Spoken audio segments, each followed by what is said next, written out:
안녕하세요. 네. 자, 이 크리스마스 씰 하면 아무래도 이제 어렸을 때 학교에서 우리가 샀던 그런 기억부터 나거든요. 네, 그렇습니다.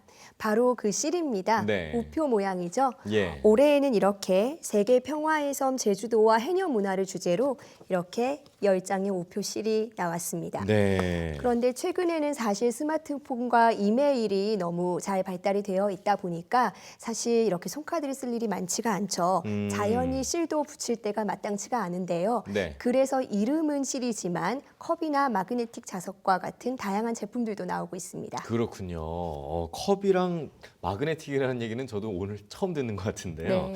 뭐 씰도 이제 시대의 흐름에 맞춰서 그만큼 변화하고 있다는 얘기 아니겠습니까? 네, 이게 맞습니다. 벌써 100년이 넘은 것 같은데요. 네, 사람으로 치자면 벌써 120살이 됐습니다. 네. 그 산업혁명 이후에요, 유럽 전역에 결핵이 번지면서 굉장히 많은 아이들이 목숨을 잃었습니다.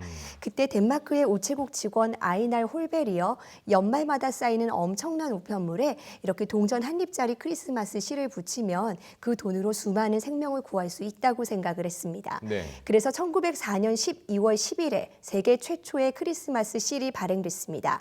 1910년에는 필리핀에서, 1925년에는 일본에서 실이 발행됐고요.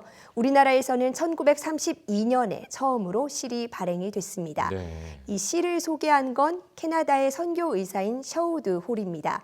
한국인들에게 결핵을 알리고 실 판매 수익금을 통해 결핵 퇴치 사업을 하고자 했습니다. 이 1940년까지 실이 발행이 됐고 이후에는 1953년 대한결핵협회가 문을 열면서 본격적으로 실을 발행하기 시작합니다. 네. 그 후로 실은 너무나 잘 아실 거예요. 학교에서도 많이 팔았고요. 그때는 당연히 크리스마스 카드 우표 옆에 이제 실을 붙이는 걸로 알고 있었죠. 예. 그런데 인터넷 시대가 되면서 실도 종이카드와 함께 고전을 겪게 됩니다. 자, 뭐 말씀해 주셨지만 씰 하면 사실 결핵 치료에 이제 쓰이게 되는 그런 모금이 하게 되는 거 아니겠습니까? 네, 그렇습니다. 네. 그런 의미에서 실은 사고 파는 게 아니라 예. 기부라고도 합니다. 우리나라의 결핵 환자 수가 지난해를 기준으로 인구 10만 명당 65명이 넘습니다. OECD 평균보다 6배 가까이 많아서요 1위입니다. 예. 질병관리본부 보고서를 보면 지난해 결핵 환자 수는 3만 3,796명, 인구 10만 명당 환자 비율은 65.9명이고 신환자는 2만 6,433명, 사망자는 1,800명입니다.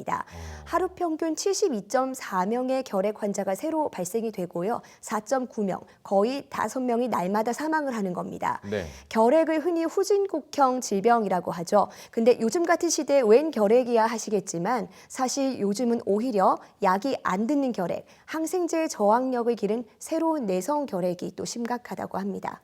내성 결핵이라 좀 주의를 해야 될 것 같은데요. 네, 그렇습니다. 뭐 크리스마스 씰 하면 어쨌든 모금도 모금이지만 이렇게 결핵 퇴치를 위해서 이제 상징적 의미도 굉장히 큰 의미를 갖고 있는데 네. 이 씰이 지금 많이 안 팔린다는 얘기죠.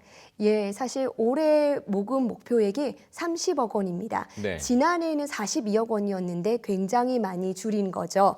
최근 모금 달성률을 보면요. 2015년 89%대였는데 점점 떨어져서 지난해에는 58%대를 기록했습니다. 네. 2003년도만 해도 65억 4천만 원을 목표로 했고 또 그 금액을 거의 달성을 했는데 요즘 상황을 보면 참 아쉽습니다. 근데 이게 뭐 씰만의 문제는 아닌 것 같고 전체적으로 기부에 대한 그런 것들이 좀 많이 줄고 있다고요. 예, 그렇습니다. 이 사랑의 열매로 잘 알려진 사회복지 공동모금회의 경우에도요.